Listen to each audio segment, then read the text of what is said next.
Hello dear students, today we will start for the chapter electrostatic for plus 2 class. It is your first unit and its first chapter is named as the electric charge and fields. इसके part first से आज हम start करने जा रहे हैं, बिल्कुल starting से. इसमें हमें पढ़ना क्या है पहले वो देखेंगे. पहले इसकी डेफिनेशन देखते हैं. What do you mean by the electrostatic. Electrostatic का मतलब क्या होता है. Electrostatic means charge at rest. मतलब कि इस पूरे की पूरी यूनिट के अंदर, इस यूनिट के 4 चैप्टर हैं और 4 चैप्टर के अंदर जो हम कुछ भी पढ़ेंगे उस हर चैप्टर के अंदर हमें चार्ज को रेस्ट में अज्यूम करना है. चलिए इसके फर्स्ट चैप्टर से स्टार्ट करते हैं. Electric charge and fields. The basic definition is electric charge. Charge is something that possesses attraction or repulsion between any two or more objects. मतलब चार्ज एक ऐसी चीज का नाम है, एक ऐसी क्वांटिटी का नाम है जो हमें किसी ऑब्जेक्ट के अट्रैक्शन और रिपल्सन के बारे में बताती है. इसमें एक एक्सपेरिमेंट हम छोटा सा करते हैं जिसके अंदर हमें थोड़ा सा कुछ सीखने को मिलेगा. मान के चलिए ये जो मेरे हाथ में पेन है, आप इसको एक ग्लास रोड अज्यूम करें और ये जो कागज है इसको सिल्क क्लॉथ या पेपर भी आप मान सकते हैं आराम से. इसको अज्यूम करें. इन दोनों को एक दूसरे के साथ में टाइटली रब हम कर देते हैं और रब करने के बाद में इन दोनों को एक दूसरे से दूर रख देते हैं. इसके बाद में एक दूसरी कोई ग्लास की रोड लेते हैं और उसके साथ एक सिल्क क्लॉथ और लेते हैं. इन दोनों को भी आपस में रब कर देते हैं. जैसे आपको इस पेज के ऊपर मैंने दिखा रखा है, this is your first glass rod and the first silk cloth. ये आपकी पहली कंडीशन है. दूसरी कंडीशन के अंदर आपने सेकंड नंबर ग्लास रोड और सेकंड नंबर सिल्क क्लॉथ ले रखा है. इन चारों चीज़ों को एक दूसरे से अलग अलग रखा हुआ है. इस कंडीशन में अगर आप एक ग्लास रोड को, पहली वाली ग्लास रोड को दूसरे वाले सिल्क क्लॉथ के पास लेके जाएं या फिर पहले वाले सिल्क क्लॉथ को दूसरे वाले ग्लास रोड के पास लेके जाएं तो इन दोनों के बीच में आपस में अट्रैक्शन होता है. और उस अट्रैक्शन की जो वजह है वो वजह है कि ये दोनों आपस में इलेक्ट्रॉन्स को ट्रांसफर कर देते हैं. जिसके पास इलेक्ट्रॉन्स की वैल्यू ज़्यादा हो जाएगी, नंबर ऑफ इलेक्ट्रॉन ज़्यादा हो जाएंगे, उसके ऊपर नेगेटिव चार्ज हो जाएगा. और जिसके पास इलेक्ट्रॉन्स की वैल्यू कम हो जाएगी उसके पास पॉजिटिव चार्ज हो जाएगा. तो जो हमारी ग्लास रोड है, ग्लास रोड अपने कोवलेंट बॉन्ड्स को, जिससे इलेक्ट्रॉन्स बाउंडेड होते हैं, उन कोवलेंट बॉन्ड्स को अच्छे से तोड़ सकती है, जल्दी तोड़ सकती है रब करने के बाद में. तो ग्लास रोड से जो इलेक्ट्रॉन्स हैं रब करने के दौरान वो आपके सिल्क क्लॉथ के अंदर ट्रांसफर हो चुके हैं. तो ग्लास रोड के ऊपर चार्ज कौन सा हुआ, पॉजिटिव, और ग्लास रोड और सिल्क क्लॉथ पे चार्ज कौन सा हुआ, नेगेटिव. ये जो इनका नॉमिनेशन है ये किया था फिजिसिस्ट बेंजामिन फ्रैंकलिन ने. और उसने एक बात के बारे में, इस एक्सपेरिमेंट के जरिए एक बात के बारे में उसने बताया था कि जो लाइक चार्जेज हैं वो एक दूसरे को रिपेल करते हैं और अनलाइक चार्जेज हैं एक दूसरे को अट्रैक्ट करते हैं. आपको अभी मैंने बताया कि charge on the glass rod and silk cloth is due to only transfer of electrons. ये सारा का सारा काम सिर्फ और सिर्फ इलेक्ट्रॉन्स के ट्रांसफर होने की वजह से हुआ है. पहले ये अज्यूम करते थे कि इलेक्ट्रिसिटी और मैग्नेटिज्म ये दोनों अलग अलग चीज़ें हैं, लेकिन 1820 के अंदर डेनिस साइंटिस्ट था जिसका नाम था ओरेस्टेड. उसने इस बात के बारे में ऑब्जर्व किया कि इन दोनों के बीच में कनेक्शन है. और उसने कनेक्शन कैसे दिखाया, उसने दिखाया कि मान के चलिए आपके पास एक इलेक्ट्रिक सर्किट है जिसके अंदर से करंट का फ्लो होने लग रहा है. अगर आप इस इलेक्ट्रिक सर्किट के पास किसी मैग्नेटिक निडल या कंपास निडल को लेके आते हैं तो जैसे ही इस सर्किट के अंदर से करंट का फ्लो होगा आपको निडल के अंदर भी डिफ्लेक्शन देखने को मिलेगा, जो कि हमें इस ऑब्जर्वेशन तक लेके जाता है कि कहीं ना कहीं इलेक्ट्रिसिटी और मैग्नेटिज्म एक दूसरे के साथ में कनेक्टेड हैं. लेटर ऑन फैराडे और मैक्सवेल ने भी इस चीज़ के ऊपर काम किया और उन्होंने हमें एक नया वर्ड बना के दिया, एक नया फिनोमेना बना के दिया जिसका नाम था इलेक्ट्रोमैग्नेटिक इंडक्शन। तो ये था इसका इंट्रोडक्शन। अब इसके फर्स्ट टॉपिक से स्टार्ट करते हैं, named as charging by induction. देखिए, चार्जिंग आप दो तरीके से कर सकते हैं, एक होती है चार्जिंग बाई कंडक्शन और दूसरी होती है charging by induction. Charging by conduction के अंदर कोई दो ऑब्जेक्ट हैं, उनका एक्चुअल कॉन्टैक्ट होता है, लेकिन चार्जिंग बाई इंडक्शन के अंदर कोई भी दो ऑब्जेक्ट होंगे, उनका एक्चुअल में कॉन्टैक्ट नहीं होगा। चलिए इस चीज़ के बारे में अच्छे से समझते हैं। Let us suppose that we have a electrically neutral sphere. जब भी यहाँ पर आपको इलेक्ट्रिकली न्यूट्रल वर्ड के बारे में बोला जाएगा तो उस चीज़ का मतलब क्या होता है कि आपके ऑब्जेक्ट के पास जितना पॉजिटिव चार्ज है उतना ही उसके पास नेगेटिव चार्ज है, और पॉजिटिव चार्ज नेगेटिव चार्ज आपस में दूसरे को कैंसिल आउट कर देते हैं और उसका हमें इफेक्ट फील करने को नहीं मिलता। सेकंड नंबर कंडीशन के अंदर क्या किया गया, जो हमारा इलेक्ट्रिकली न्यूट्रल स्फीयर था उसके पास एक पॉजिटिवली चार्ज ग्लास रोड लेके आते हैं। ऊपर मैंने आपको बताया था कि जो लाइक चार्ज है वो एक दूसरे को रिपेल करेंगे और अनलाइक चार्ज है वो एक दूसरे को अट्रैक्ट करेंगे। तो हुआ क्या कि इस स्फीयर के पास जो नेगेटिव चार्ज था, इस स्फीयर के पास जो नेगेटिव चार्ज था, उस नेगेटिव चार्ज को तो ग्लास रोड ने अपनी साइड में अट्रैक्ट कर लिया और जो पॉजिटिव चार्ज था उसको रिपेल कर दिया। थर्ड जो इसका स्टेप है, ये इसका सेकंड स्टेप है, ये इसका फर्स्ट स्टेप है। थर्ड स्टेप के अंदर क्या देखने को मिला कि जिस साइड में हमारा पॉजिटिव चार्ज है, मतलब नेगेटिव से अपोजिट में, उस साइड को हम एक वायर के जरिए अर्थ कर देते हैं। As we know that earth is a huge electrically neutral object. आप इसको जितना भी चार्ज देंगे ये उस सभी को न्यूट्रलाइज करने के लिए कैपेबल है। तो ये सारा का सारा जो पॉजिटिव चार्ज है ये इस वायर के जरिए आपका अर्थ सरफेस पे चला जाता है और न्यूट्रलाइज हो जाता है। मतलब सिर्फ ये वाला चार्ज आपके पास बचा नेगेटिव, और वो बचने की वजह क्या है, क्योंकि वो ग्लास रोड के साथ में जो कि पॉजिटिव चार्ज है उसके साथ में अट्रैक्टेड है। अगर आप यहाँ से फोर्थ स्टेप में इस ग्लास रोड को भी यहाँ से हटा देते हैं तो यहाँ पर जो नेगेटिव चार्ज बचा हुआ था जो कि नहीं जा पाया अट्रैक्शन की वजह से, वो सारा का सारा आपके स्फीयर की सरफेस के ऊपर फैल जाता है।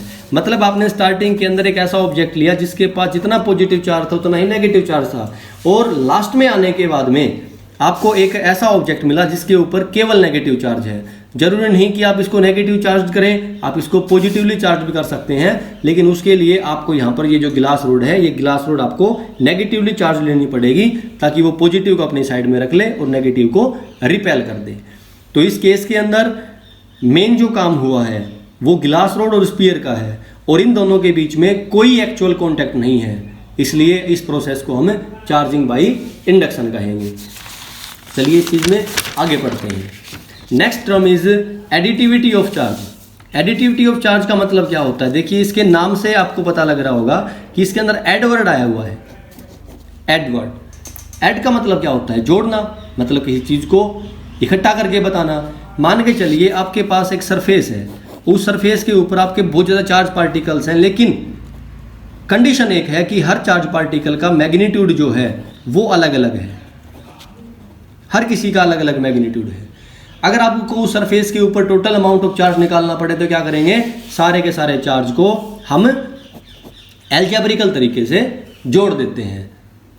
चार्ज भी एक स्केलर क्वांटिटी है एज लाइक मास, लेकिन मास में और चार्ज में एक फर्क है कि मास कभी किसी का जीरो नहीं हो सकता, किसी का नेगेटिव नहीं हो सकता, लेकिन चार्ज किसी का जीरो भी हो सकता है और नेगेटिव भी हो सकता है। वो डिपेंड करता है आपके presence of number of electrons and number of protons. अगर किसी सरफेस के ऊपर नंबर ऑफ प्रोटॉन्स की वैल्यू नंबर ऑफ इलेक्ट्रॉन्स की वैल्यू से ज़्यादा है तो वो पॉजिटिव चार्ज होगा, और अगर किसी के पास नंबर ऑफ इलेक्ट्रॉन्स की वैल्यू ज़्यादा है as comparison to number of protons तो आपका वो नेगेटिवली चार्ज होगा। सेकंड हम चलते हैं, जिसके ऊपर इलेक्ट्रॉन ज़्यादा होंगे वो नेगेटिवली चार्ज और जिसके ऊपर प्रोटॉन ज़्यादा होंगे वो पॉजिटिवली चार्ज। नेक्स्ट हम चलते हैं टॉपिक के ऊपर, क्वांटाइजेशन ऑफ चार्ज। देखिए क्वांटाइजेशन ऑफ चार्ज में और एडिटिविटी ऑफ चार्ज में कोई ज़्यादा फर्क नहीं है, दोनों का मतलब ही टोटल अमाउंट ऑफ चार्ज निकालना होता है।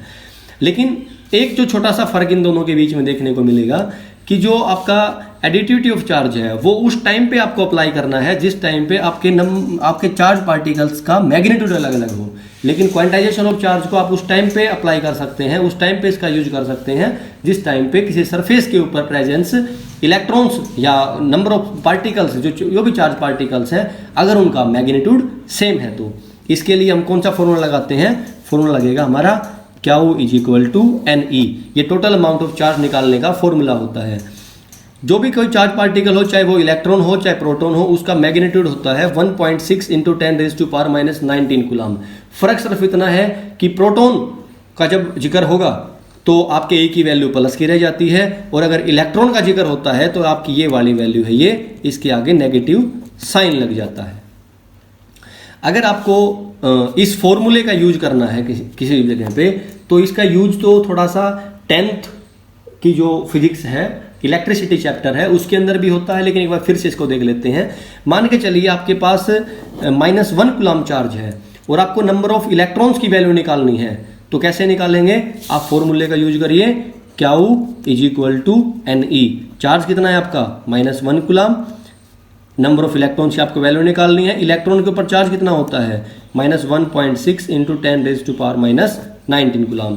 आप इस टर्म को इस साइड में लेके आते हैं तो माइनस से माइनस कैंसिल आउट हो जाएगा, और आपकी वैल्यू जो इस साइड मैंने सोल्व कर रखा है, आपकी वैल्यू बचती है 10/16 मल्टीप्लाइड बाई 10⁻⁹। अगर इसको फर्दर सोल्व किया जाए तो आपकी वैल्यू आती है 6.25 मल्टीप्लाइड बाई 10⁻18। मतलब -1 कूलम चार्ज में इतने नंबर ऑफ इलेक्ट्रॉन्स आपके होंगे। चलिए आगे देखते हैं, जो हम पीछे पढ़ के आए हैं, अट्रैक्शन होगा, रिपल्सन होगा। मतलब देखिए, किसी को अगर कोई ऑब्जेक्ट अट्रैक्ट करता है, इसका मतलब है उसके ऊपर फोर्स लगा रहा है। अगर कोई एक ऑब्जेक्ट दूसरे ऑब्जेक्ट को रिपेल करता है, इसका मतलब भी उसके ऊपर फोर्स लगा रहा है। तो दो कोई चार्ज पार्टिकल्स हैं, एक का नॉमिनेशन आपने Q1 के नाम से कर दिया, एक का आपने Q2 के नाम से कर दिया। ये दोनों चार्जेस एक दूसरे के साथ में कुछ डिस्टेंस से सेपरेटेड हैं। डिस्टेंस को मान लिया हमने r के नाम से। हो सकता है कि दोनों के दोनों चार्ज आपके पॉजिटिवली चार्ज्ड हों तो रिपल्सन हो जाएगा, हो सकता है दोनों नेगेटिवली चार्ज्ड हों तो रिपल्सन हो जाएगा, हो सकता है कि एक चार्ज आपका पॉजिटिव हो और दूसरा चार्ज आपका नेगेटिव हो, तो इन दोनों के बीच में अट्रैक्शन भी हो सकता है।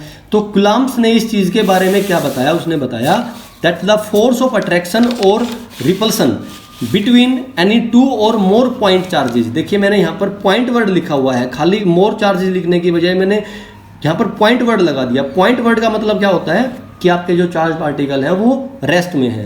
तो डेफिनेशन के ऊपर कंसंट्रेट करते हैं। The force of attraction or repulsion between any two or more point charges is directly proportional to product of their charges and inversely proportional to square of distance between them. Let the distance between them is the distance with which they are separated by each other is written as r. So what is the mathematical formation of the Coulomb's law? Force is directly proportional to product of their charges. एक के ऊपर charge Q1 था, दूसरे के ऊपर charge Q2 है। दोनों पे चार्ज Q1, एक के ऊपर चार्ज Q1 है, दूसरे पे चार्ज Q2 है। इन दोनों की हमने प्रोडक्शन करवा दी, ये फोर्स के साथ डायरेक्टली प्रोपोर्शनल होगा। Second, force is inversely proportional to square of distance between them.